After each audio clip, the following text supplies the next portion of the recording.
paper. In the history of human life, we have one big mistake, one big crime.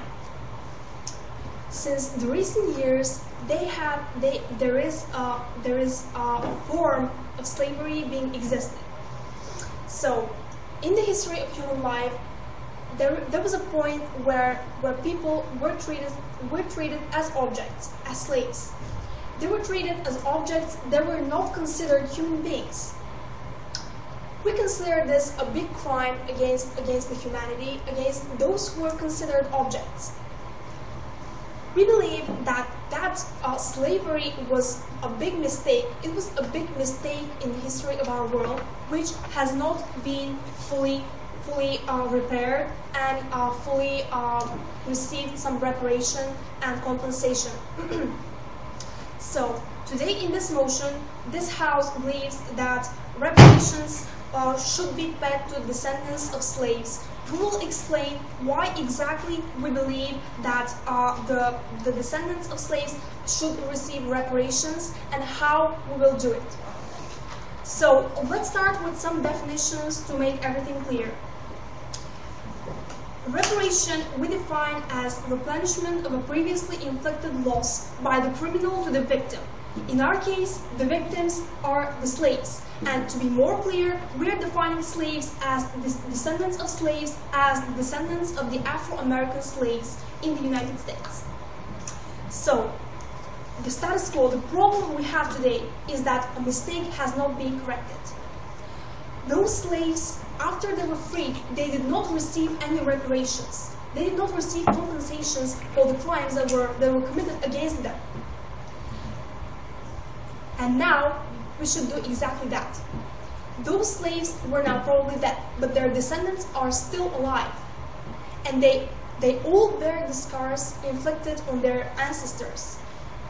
I'll present you now our three arguments. The first one is about slavery. Slavery is a crime. In the modern day, punish criminals who have committed crimes.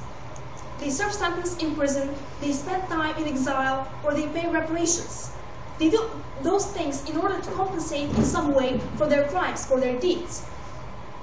In the same manner, in the past, the wealthy families, some organizations, and their descendants participated and benefited from the slave trade. They committed a crime against other human beings, the slaves who they did not consider as equal humans, but merely as objects which they could use as they liked. The wealth of those companies, families, organizations, and their descendants today is tainted with the blood of another human being. What is more, the government also supported laws which allowed slave trade, so they also committed a crime by our standards. No thank you. And we know that usually people who are victims of crimes do receive some reparations, right? Even in some cases, when the descendants of the victims are affected and still bearing the scars of those crimes, they want to receive reparation, the compensation that was not presented to their deceased family members, ancestors, and etc. And they're right to want that because of their sufferings caused to their family members. The Jewish people, for example, the Jewish people whose rights as human beings were tremendously abused during the Second World War, were entitled to reparation. And we ask, why should the Afro-American slaves and their descendants be different to the Jews? And now I will present you our model, which will explain how exactly we will deal with the situation of knowing exactly who is the descendant of whom and this. So, our model. We will establish a committee which will, in case of an applicant claiming to be a descendant of a slave, demanding to be paid reparation, the committee will conduct a research using all the available databases to see whether the claim of the applicant is true or not. If proven the positive, the committee will demand reparation from the company or the organization guilty of slave ownership in the past. If the company or the organization which were guilty of slave ownership in the past are no longer existing, the state will pay the reparations. Because, as we previously mentioned, the state encouraged those slave trades. The state did not ban this until some point in the past.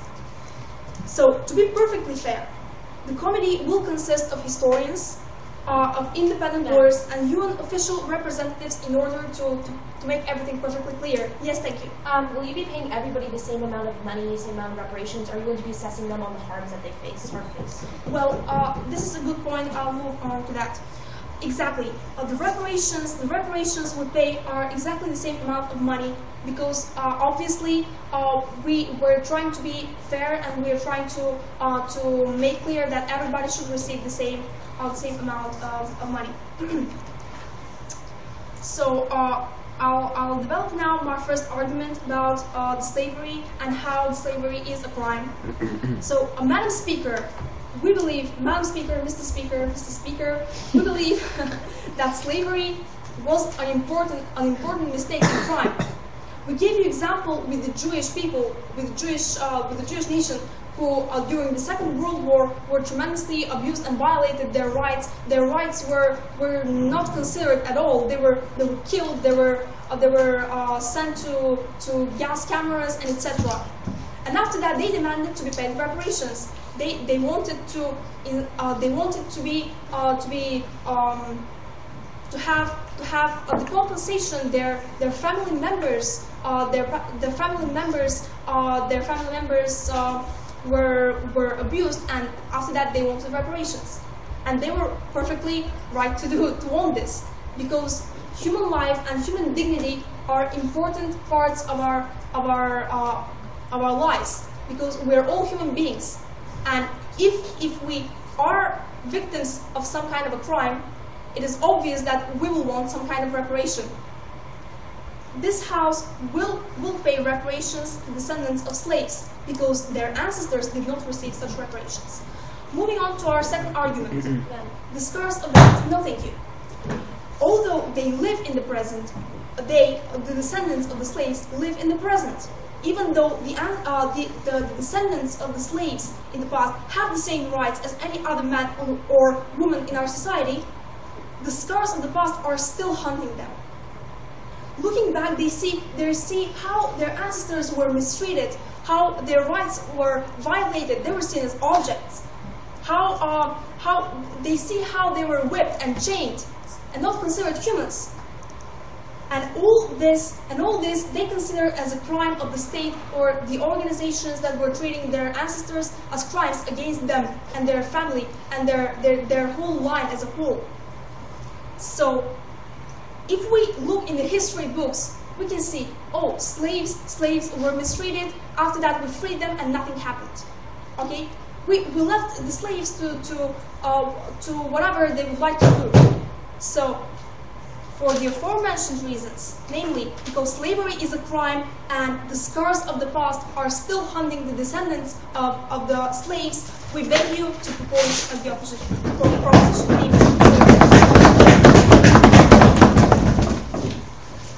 We thank the proposition very much and would like to call the first opposition speaker to the floor, please.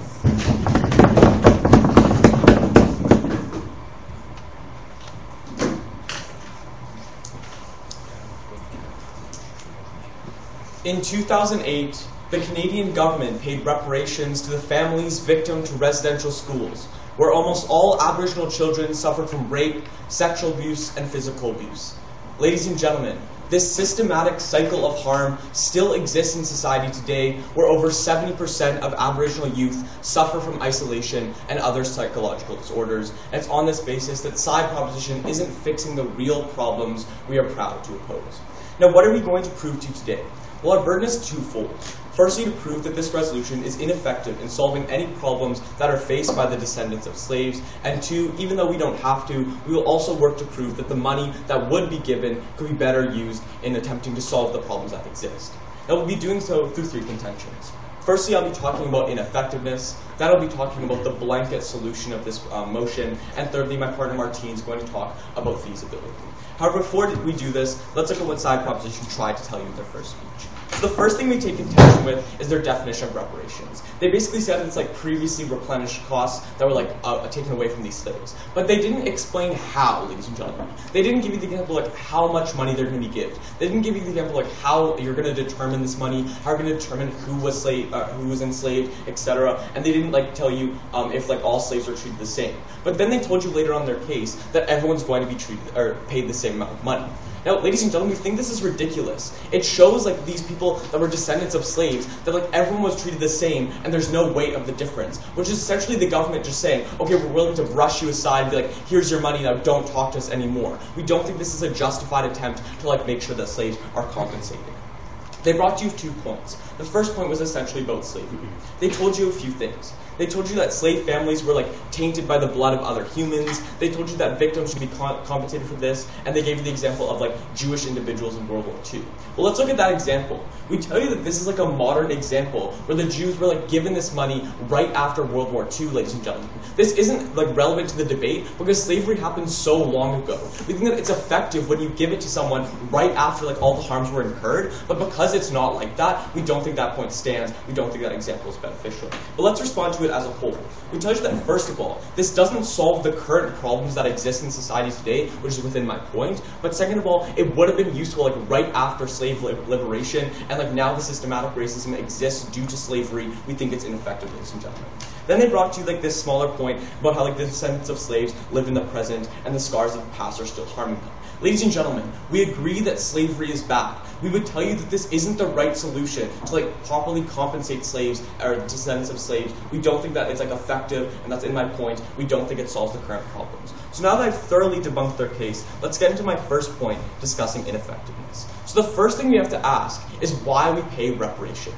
We tell you we pay reparations to solve a problem, right? We tell you that like it's one thing if slaves were liberated and then right after given this money, but we don't think that's the case. We don't think that's the debate we're talking about. We think that because it's like so much time has passed, especially in the example of Afro-American slaves, it's now like certain things have developed, like racism, systematic oppression, and like things like that in society, and I'm going to prove to you why it's ineffective to solve that solution.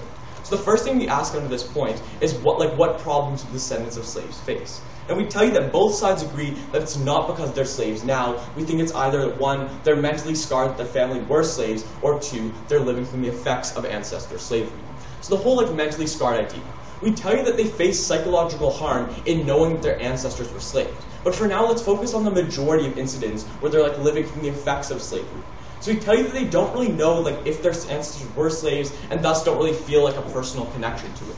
Now, what do they experience? We tell you that they experience like systematic racism within their country. We tell you that like now it's manifested into like a new form of racism where it's like in the legislature, in government acts, things like that. We give you the example of in America where 1 in 3 black men in the United States will go to prison as a result of being stuck in the vicious cycle of systematic oppression as a result of legislative acts, ladies and gentlemen. Madam Speaker, we tell you that giving them $100 because their ancestors were slaves are not going to stop them from going to prison and being victims of the systematic oppression that exists in the United States today.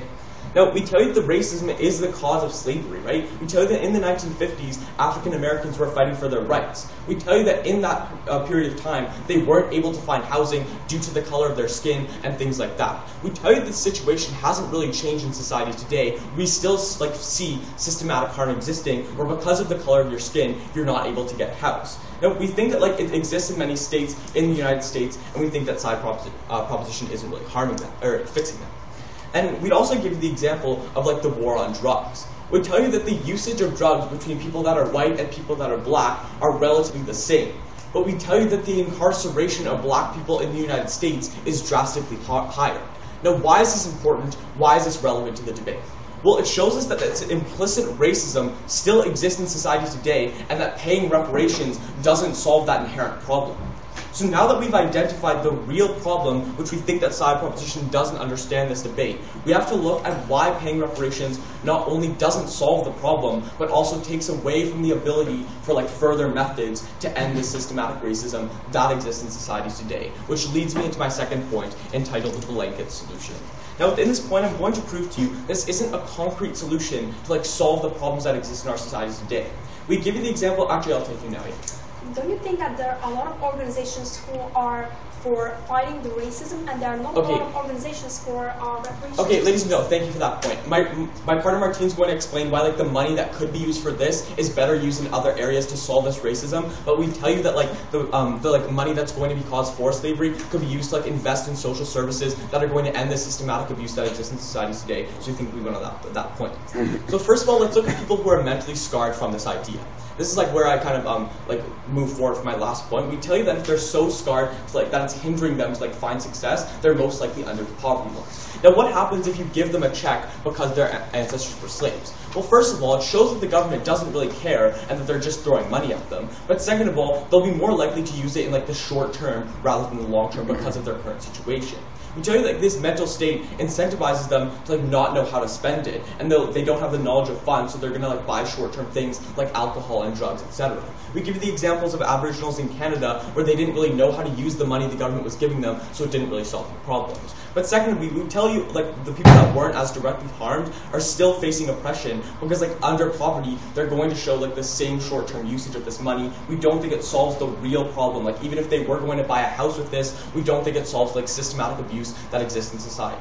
Now, lastly, the wealthy individuals that are victim to their ancestors being slaves. We know that first of all, giving them money doesn't really do anything to them because they already have money. But second of all, they're still going to face racism, so we don't think it really fixes it. We tell you that the government knows there's a problem with systematic racism and doesn't want to deal with it because it's too controversial and requires too much effort. We tell you that now they have this easy way out of just throwing money at these individuals. We think they're not going to do anything further. We think they're disincentivized to do anything after that because it's an easy way of them just forcing this money upon these people. Why is this a problem? Well, first of all, we'd already explained to you that the significant problem in systematic oppression is the systematic oppression that exists. But second of all, that the government isn't incentivized to do anything further to fix these harms. Now, we would tell you, ladies and gentlemen, this motion makes no long-term benefits to the individual that are affected by slavery. If the government wants to make meaningful change, they should focus on social services that mitigate the effects of systematic abuse in society. So we tell you that, first of all, mentally scarred people aren't helped. People who weren't directly harmed aren't helped, and people that weren't helped. We're proud to help those.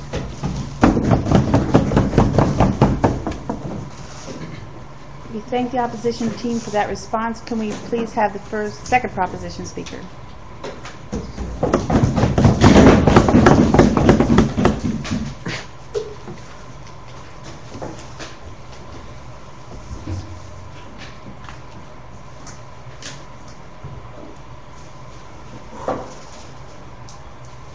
Thank you, Madam Speaker, for the honor. In my speech, I'm going to rebut all the things that were said by said opposition. I'm going to refute our arguments, our model, and prove why our model actually solving both our problem and the problem that's actually proposed by said and stated by side oppositions. Going straight to rebutting. All those slaves they are normal slaves. In our society, the descendants of these slaves are still feeling the connection with their ancestors. So with this point, we strictly disagree with the statement of side opposition that there is no connection between them. Since all the families back to their the family connections back to their slave ancestors, the scar of being a slave is being moved from generation to generation, and this scar is feeling as just hunting them still nowadays. So these people are just seeing them, just know that their past, where their ancestors were just mistreated like objects, they are being humiliated. Their life was just accompanied with the sound of the whip and the chain through their whole lives. This whole mistreating, this whole humiliation was just put in the history books, and no redemption was given, and no redemption was given to them. That's why this House will pay reparation to the descendants of the slaves, and by this we will show that the government will correct the mistake. Will correct the mistake done by the government, and we will punish the the guilty ones for their crimes, and by actually the government taking personal attitude to this problem. The government shows to all the society it's actually aware of the problems in the society and wants to prove them by actually going to reaching each one of these descendants. This is the government is taking personal attitude, and it's showing each one of the descendants and the society as a whole that the government wants to change the things and wants to correct its mistakes. Yes. How does giving someone a check solve the systematic racism that exists in society and affects them? Giving everyone that's been descendant of a slave a check, you actually prove to the government will prove to all the society and show all the society what how the whole society should treat these descendants should treat these descendants, and that they have the government have have done mistakes towards them in the past, and that this same mistake should not be again done in the present. And by this, the systematically abuse of those against those people will be the government will go against systematic abuse by society against these people. And again, to the second point, you said that, and rebuttal the statement that you said that actually the descendants of the slaves don't feel the connection with their ancestors. And as I proved a few moments ago, the connection with their ancestors and the scars, the hunting of the scars of the slave is actually as strong with them as it was with their ancestors, because they know their past, they know how their ancestors had been mistreated, and they know how. They know what mistakes and crimes were done against them, and the only way to change, the only way to prove to them that they are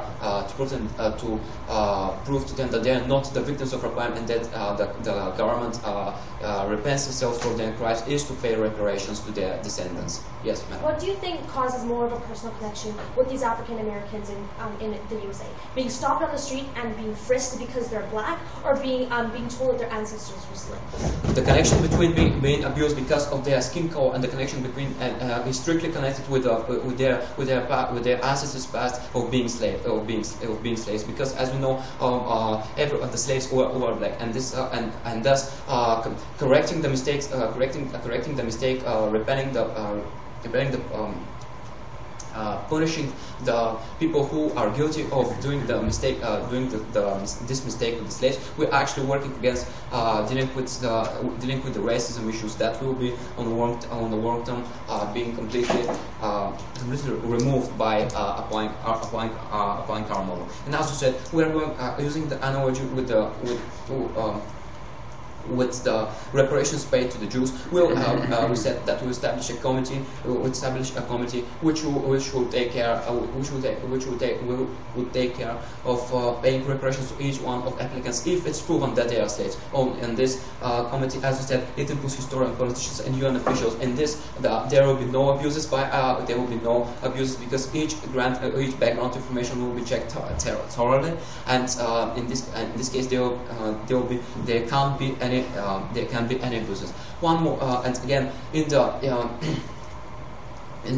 international law, there is a state that each man or woman whose rights or their ancestors' rights were violated can strive for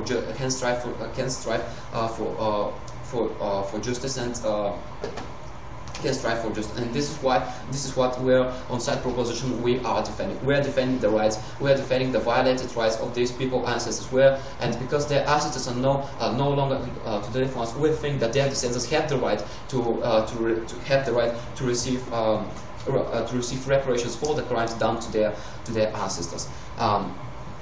Going to over our arguments. The first argument is that slavery was a crime, and as you know, this crime is not a product. It's not something that its validity, the crime's validity does not reduce its harm with time. That's why we think that slavery was as harm in the past as its harm today. And so this is our main. This is one of our main reasons why we are strongly standing behind our proposition that we pay reparations to descendants of slaves. crimes, as we see in the past, have been done by humanity. Humanity has made mistakes, have done crimes, but it's our duty to correct the mistakes. It's our duty to punish the people guilty of those crimes. And this is exactly what Team Propositions is doing. And our second argument about the dignity of the cities and that the scars of the past are still haunting them. We've already proven that we've already refuted this argument. And going to our third argument, that actually the whole society will benefit from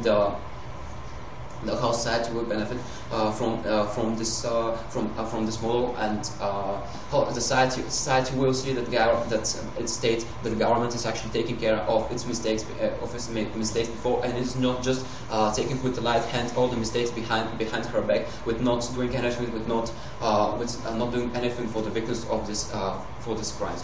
And for all these reasons, we are proud to stand behind the motion that will pay reparations to the descendants of slaves. I'd like to call the second opposition speaker, please.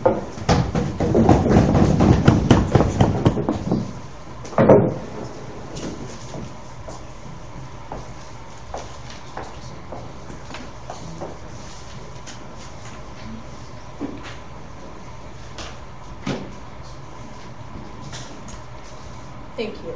Madam Speaker, Team Proposition deals with slavery and the current oppression of African Americans as a cause and effect, respectively.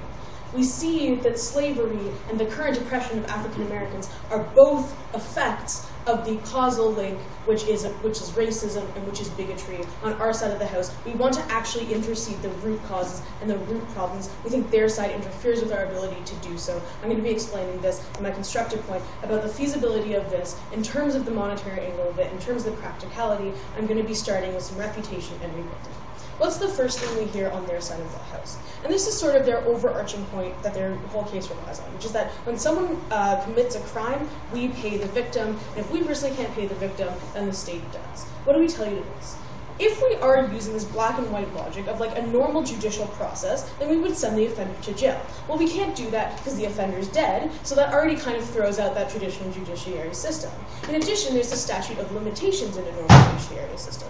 What we actually tell you is this is not a normal system of judicial process. This is a very unique instance of oppression.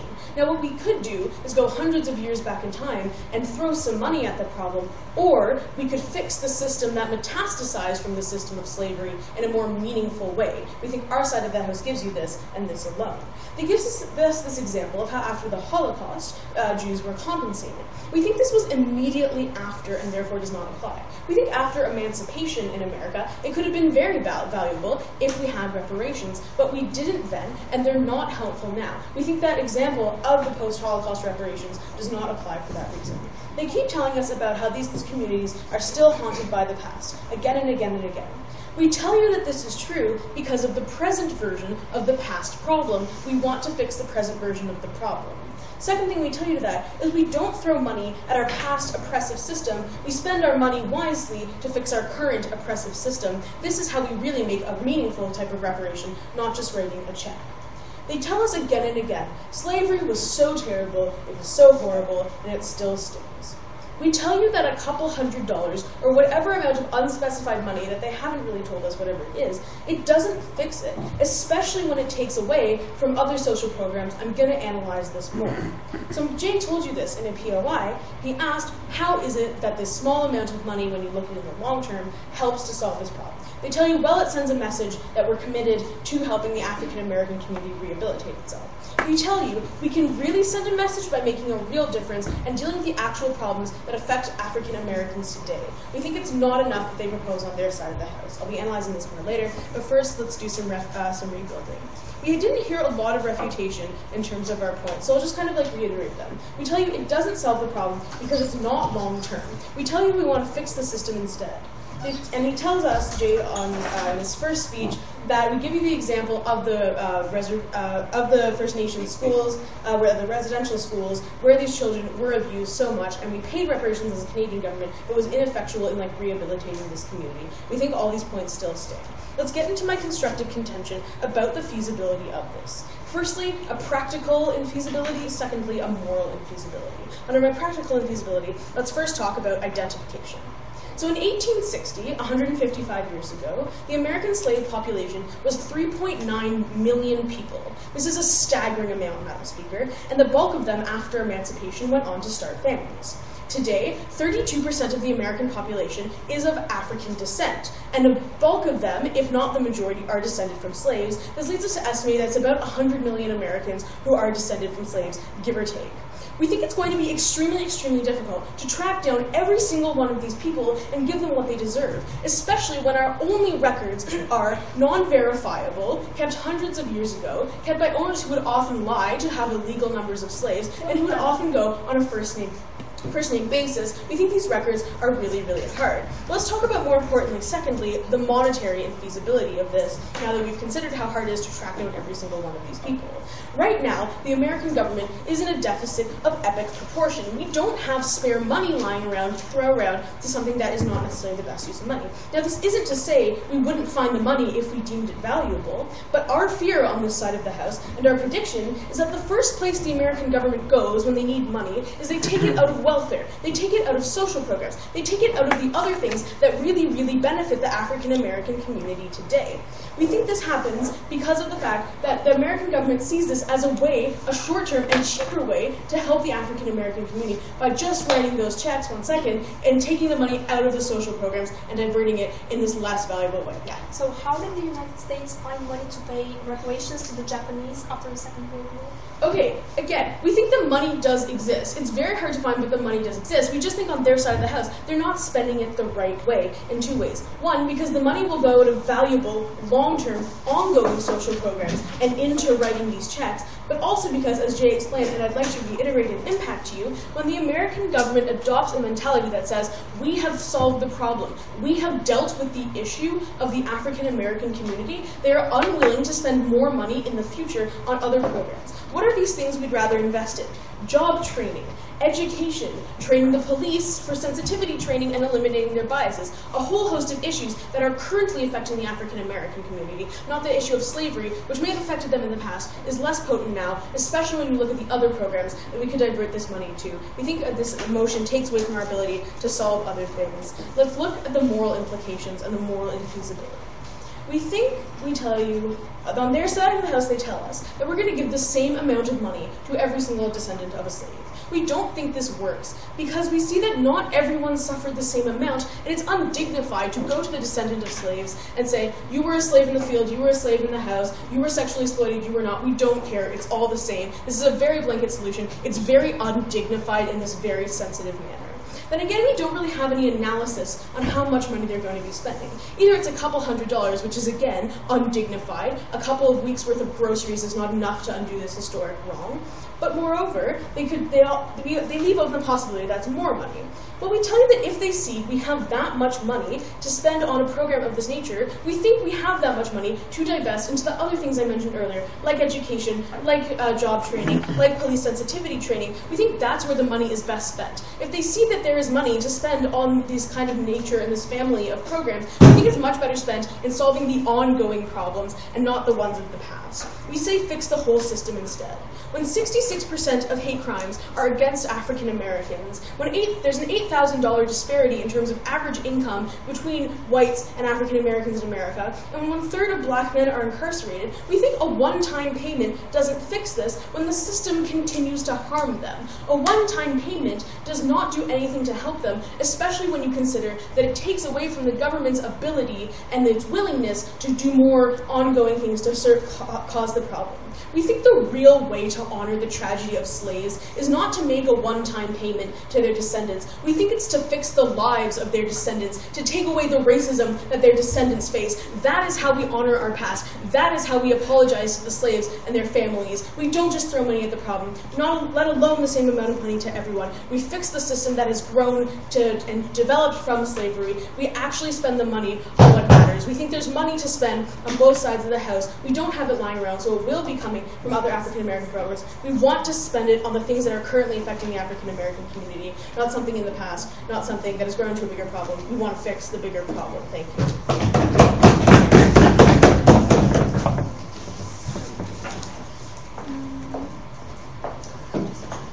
I'd like to call the third speaker of the proposition, please.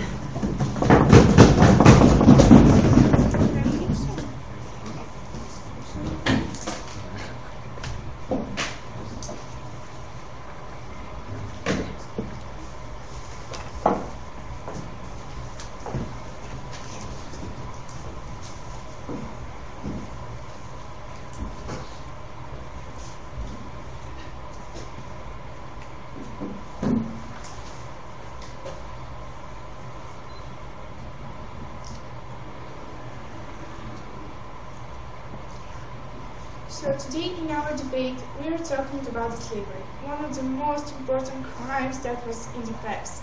But actually, this crime in the past is still going on in the future. How does the slaveries are affected is as important as now how their defendants are affected now. So we are proud to propose this model, how we can pay reparation to the descendants of slaves and to solve the moral problem, the problem that they have scars because their grandparents or something or grandparents and grandmoms have been slaves, and this is something that goes from generation to generation, and they goes with it. So after paying reparation, we will solve the problem, the moral problem, and they will not anymore feel the pressure, feel how they have this scar from them, and to be able to be part of society. And in my speech, I'll talk how the problem now we have to debate is not the racism, but it's the moral aspect of the problem. And second, how our model will work and their model will not work, and their rebuttal of our model is incorrect. And this is the main points that I'm going to talk about. First, how the problem we have to debate today is the moral aspect. They see the problem today in the society is racism. Yes, there is racism in the society. We believe that. But to solve the racism with improving social services, so to make meaningful changes, first you have to show that you care about the people. You care about what they feel. You care nothing. You care about their scars, their hate in them, and to show them you really want to impose them in the society. So you say that there's the people in the street that are black are taken by the police because their skin, and this is because of slavery in the past. And to show them we as a state care about them, we first have to take action, which is paying reparation. Then we have nothing when this happens, we will have the opportunity to solve the problem of racism. So we truly believe that we first have to take actions about solving the moral problem, because the moral is more important than the social, because the social is the moral is based on the social. So if we first solve the moral problem, we will have the opportunity to solve the social problem, which is racism. Yes. Do you think racism was caused by slavery, or slavery was caused by racism? Slavery is something in the past, and I think that the slavery was the cause of racism, because people nowadays think that the black people don't really appreciate the black people, they don't accept them in the society because of their past. If we show as a state that we care about these people, we care about the descendants of these people, if we solve the moral problem with paying reparation, we will show that we as a state care about them. And the other side of society will take actions to accept these people, because as a state we will show that we care about it, and the society will accept them. So this problem will be the racism will be solved. But first we have to do actions about the moral problem. So today we have to debate on the moral problem, not the social. So their problem is not debate for today. No, thank you. So the second point I'm going to talk about is the model. They said that our model will not work because we have a bigger problem, which is racism. So we have to improve the social services, like more money for education and training, and there will be meaningful changes. First of all, they didn't say how. By improving the social services, there will be meaningful changes. Yes, there's a lot of examples how improving the social system doesn't really allow for meaningful changes. There have been little changes, but they're not meaningful changes. We still have the problem with racism, and even though they have been imposing money in the social service, there's not example how there will be a lot of changes, and we will solve the problem of racism. So we think that their model will not work, and we have to prove our model that was making a committee that will be for research for companies and organizations duty for slave ownership. First of all, this committee will work properly, because there will be historical researchers that will see whether or not this person that wants to reparation has the right to do it. And second of all, we will find the guilty ones, and we'll make them to take responsibility. No, thank you. Taking responsibility will make and show the society that these people don't want this way to be treated like this. And this will make the social to realize what is the problem. The problem is the moral. The problem is the scars they have in them, and to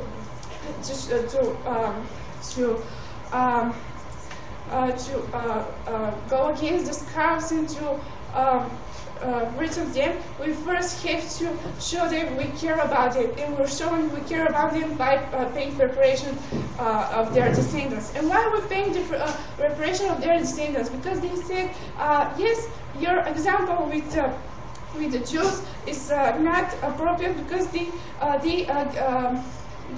gained reparation after the World War II, but we didn't got the opportunity to pay the reparation then after the slavery, because there were laws that were for the slaves. But now we have the opportunity. Now we have the opportunity to change something, to show the society we care about them. So this is the time to make the changes. This is the time to show the society we care about the descendants of the slaves. This is the time to first solve the moral problem, and then solve their problem, which is racism.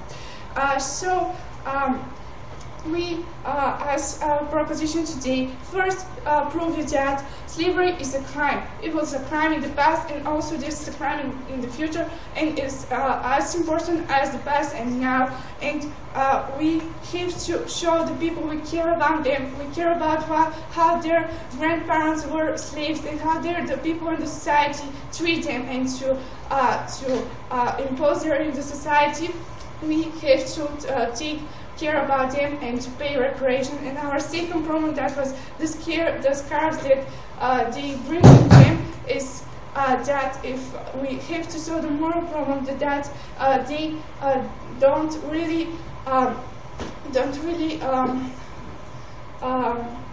we have to show them that we care about them, and this is why we have to try our model, not theirs, and this is why we are proud to propose today.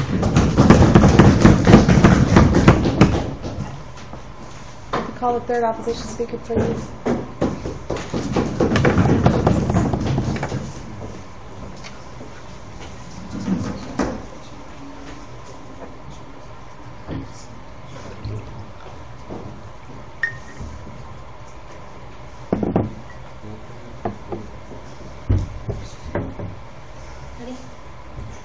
Under side proposition's logic, the next time I have a scar on my skin, I should get a bunch of money and start rubbing it on top of the scar in hopes that it goes away.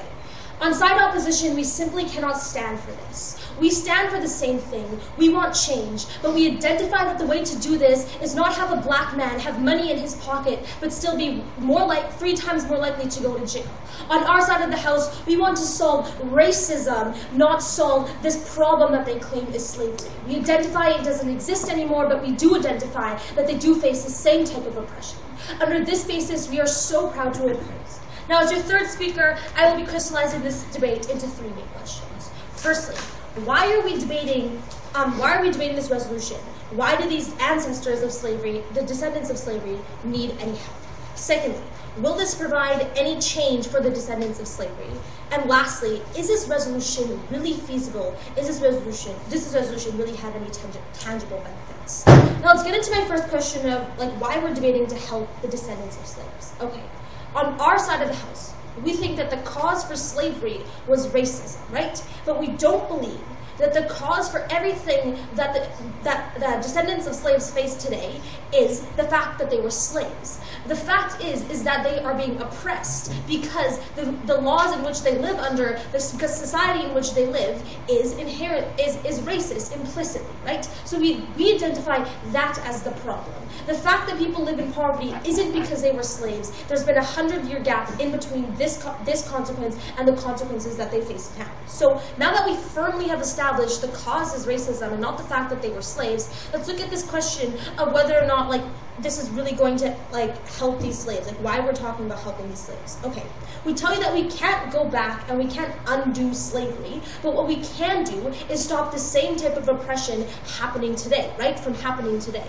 We tell you time and time again, even though you have money in your pocket, but you're still more likely to go to jail, you're not solving any of these problems. You're not taking them out of the poverty line just because you give them a few $100s. But let's look at this question of whether or not these people really feel these connections. Do the descendants of slaves actually have these scars that they keep talking about? On our side of the house, we tell you that as African in America, you're more likely to feel more connected to the fact that you're going to be stopped on the street on the basis of your skin color than the fact that the government used to oppress your people as slaves, right? We tell you that the most prominent concern in your brain is the fact that you're not being treated equally by the government, and that still exists today, and it existed in the past, right? We need to eradicate the problem that exists today in order to compensate anything that happened in the past. So on this basis, we tell you that even if there are connections, there are more prevalent problems that hinder the ability to really identify with these connections, because these people are still facing the same type of inequality, right? We think that the way to eradicate these connections, because we don't want people to feel this way for the rest of their lives, is by telling them we're going to make you equal now, we're going to help you now, we're going to create some type of change, right? On that basis, we tell you, that's why we're helping these descendants of slaves, because they have these problems in which they are still being oppressed because they still live under these laws that are racist towards them, or that are implicitly racist towards them.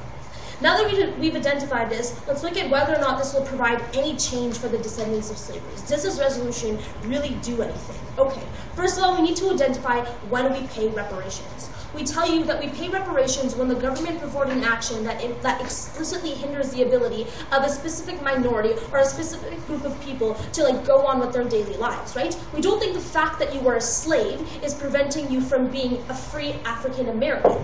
The fact that you're more likely to be stopped on the street is preventing you from being a free African American. So we do think that reparations really apply to the situation. But even if they did, we would tell you it's more effective to pay these reparations right after they were liberated so they could get back on their feet rather than 100 years later. We think this is ineffective, and we don't think we can do both things while creating change. I'm going to be talking about that in my last theme of feasibility. Okay. So now that we've established when we pay reparations, they gave us this point, they gave us this idea that the government is now taking a stance. They're saying they have this moral thing that they're clearing their conscience. We tell you that that is the exact problem, right? We tell you that if the government pays these reparations, it's going to be a blanket solution. Because the government doesn't like to deal with these contentious issues. They know it's a problem, but because it's so contentious, they don't like putting in enough effort that's going to solve the problem. So once they give black people money, they've done their part. They have no incentive to keep listening to the problems of these African Americans because they've already provided them with the solution, right? If they believe the only problem is slavery, once they pay off slavery, they don't have to do anything else. On our side of the house, we simply do not stand for this. No, thank you. Okay, so they tell you that this is step number 1. We simply tell you that this is the last step, right? There isn't going to be any change after this because of this concept of a blanket solution. We think that we've seen this in the Canadian government where reparations were paid to the Aboriginal people and they still live in extreme poverty, they still abuse lots of drugs and alcohol, and they still have missing women every single day. We think that you don't solve any problems by paying these reparations. Okay. Now, secondly, let's look at why this won't work specifically. I kind of looked at this already, but let's look at this idea of if you allow somebody to pay groceries for a week, they don't say, "Oh, thanks, government. You repaid me for having my ancestors as slaves." You need to help them feel equal in society in order for them to feel like there was any meaningful change, right? Just because you put a little bit of change, a little bit of cash in their pocket, it doesn't mean that they're all of a sudden going to feel like the government cares about them, right? We think that I'll take you in a second. Actually, it's going to make them feel like you're just throwing cash in their face to get them out of the way. Why are you ignoring the fact that there are organizations who are especially built to deal with racism, and yet none of them face any reparations? So we think that if they're claiming this exists, then they're extremely ineffective. We still face a society today in which 1 in 3 black men will go to jail. 1 in 3 black men will go to jail, right? If these programs were really effective, we wouldn't be facing this problem. And I'm going to be talking to you about it's mutually exclusive that we can't have these problems and these programs and the reparations at the same time. Okay, so let's look at why this won't work. Jay talked to you about the fact that if you give people with this mental instability that they're saying that they have, they won't know how to use the money sustainably. They won't know how to create meaningful change by themselves. We heard absolutely no refutation on this point. We still stand by the fact that even if you pay these reparations, people wouldn't know what to do with the money that's going to create any meaningful change. Thus, we have to be the ones that go about this. So what will work? We tell you what will work is sustainable change, where you provide job training, where you allow people to recognize their rights, and you allow the police to be more sensitive about their own biases, right? We tell you that you need to maintain a system in which these black people feel equal rather than throwing money in their faces and hoping that makes them equal. We tell you that this is an equality, we need equity in this situation. They said that what's the link between social systems and racism? We tell you what's the link between paying reparations and mending scars, right? We think that obviously making someone more equal in society is going to have a larger effect than just allowing them to pay for their groceries for a week.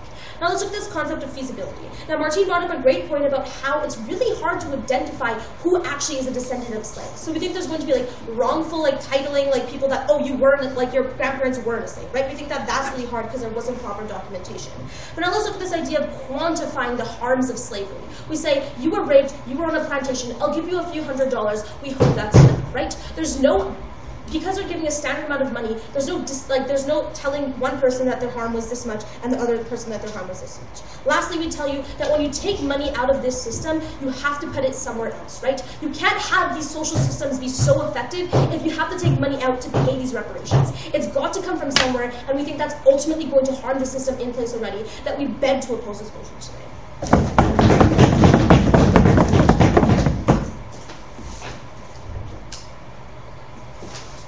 I can have the reply speech now.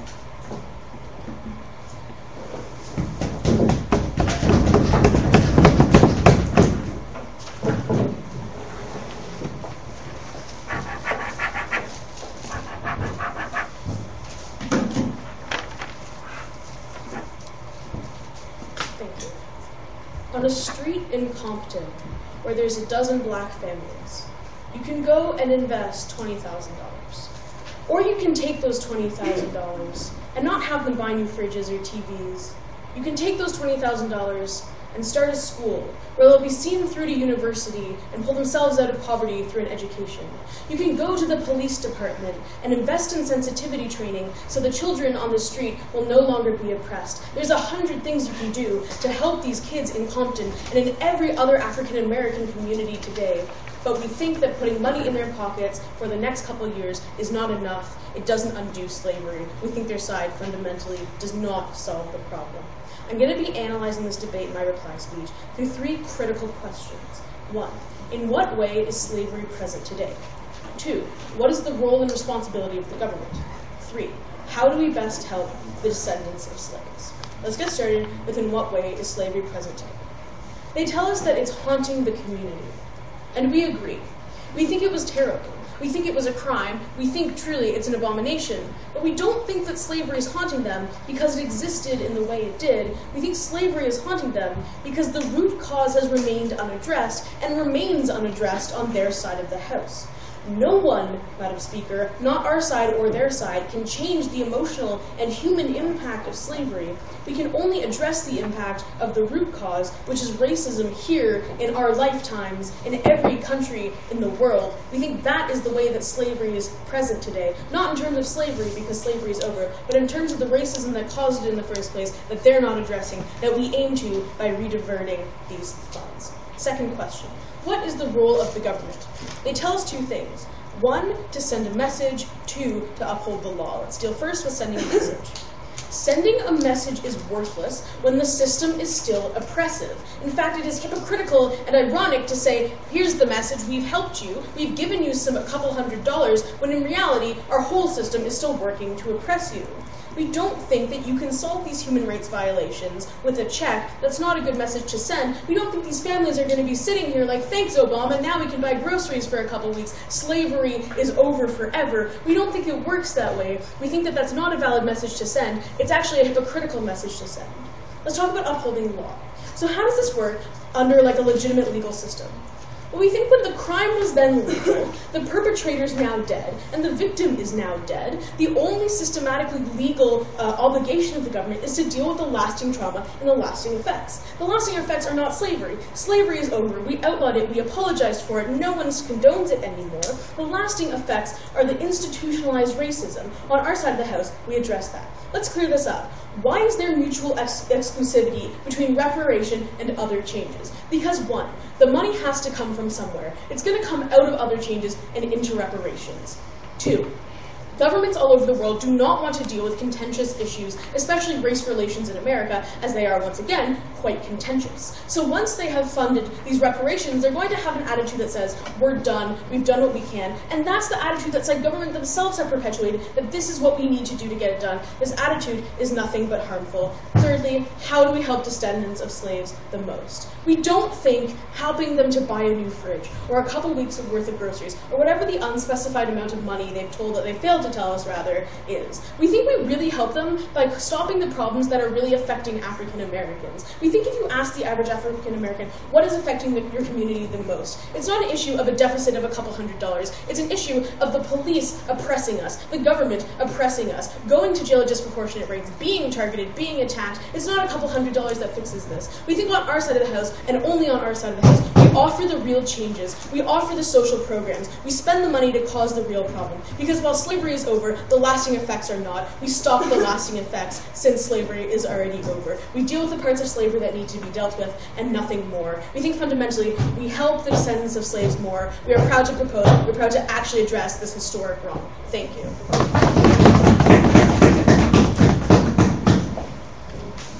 I'd like to call the last speaker.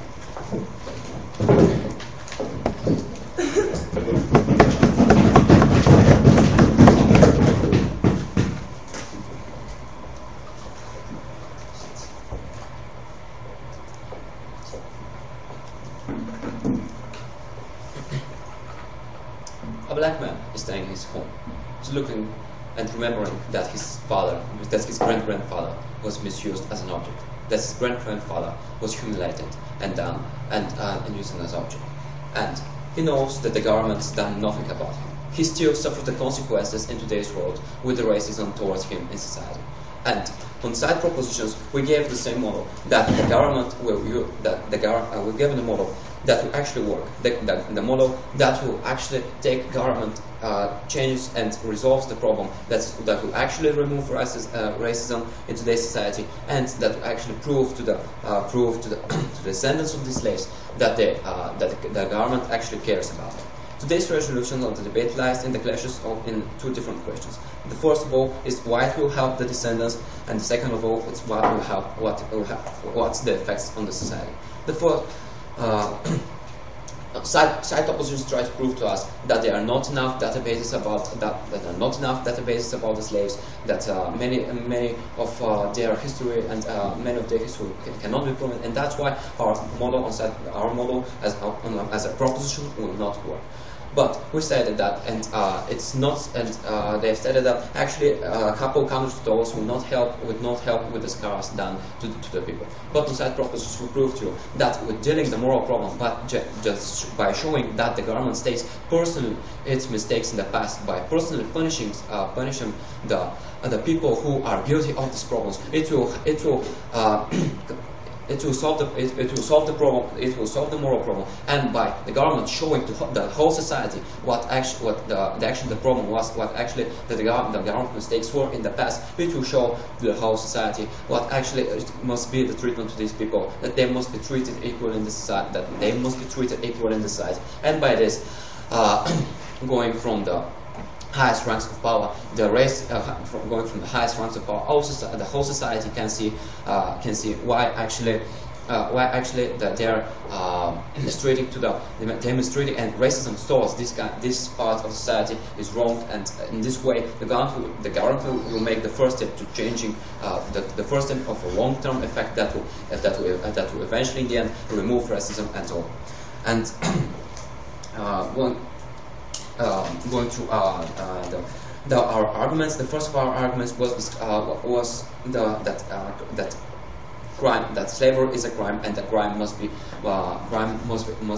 punished. We have supplied with two analogies with the Jews in Nazi Germany and the American Japanese. Side oppositions tried to prove to us that their crimes had to be paid, are good to be paid because they were paid right after the crime was committed. But we've proven what we stated and proven that crime has not validated of its harm. It has no validity of its harm. Its harm doesn't reduces with its time going. So the slavery is just as crime now as it was in the past. So if we've proven on side proposition that even though we can't pay the reparations directly to the people who suffered from slavery, we should pay the reparations to their descendants, and by this showing that the government is truly caring about its mistakes and truly wants to correct its mistakes. And the second and most important question: what will happen to society? Society will become more tolerant. Society will see that its treating against the black people is not right. They will see that the racism is not right, and they will see this by